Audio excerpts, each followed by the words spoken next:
ख़वातीन उन लोगों को ज़्यादा याद रखती हैं जो उन्हें नज़र अंदाज करते हैं बानिस्बत उन लोगों के जो उनसे मुसलसल बात करते हैं। जब आपको कोई बात याद ना आ रही हो तो मुट्ठी बंद करके उस बात को याद करने की कोशिश करें।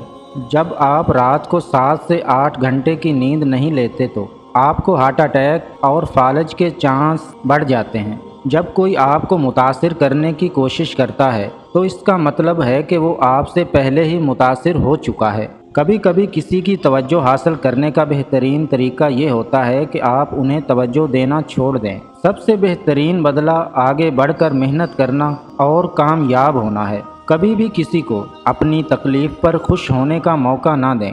75% ख़वातीन ऐसे सवालात करती हैं जिनका जवाब वो पहले ही जानती हैं। इसी वजह से इन्हें सच बताना ही बेहतर होता है। जो लोग बहुत ज़्यादा हंसते हैं वो कम बीमार होते हैं। आपकी याददाश्त सुबह 8 बजे से 12 बजे और रात 9 बजे के बाद बेहतर काम करती है। दोपहर के खाने के बाद याददाश्त बेहतर तौर पर काम करती है। जब आप मुसलसल 90 मिनट तक काम करें तो आपकी दिलचस्पी कम हो जाती है और आप थकावट महसूस करते हैं।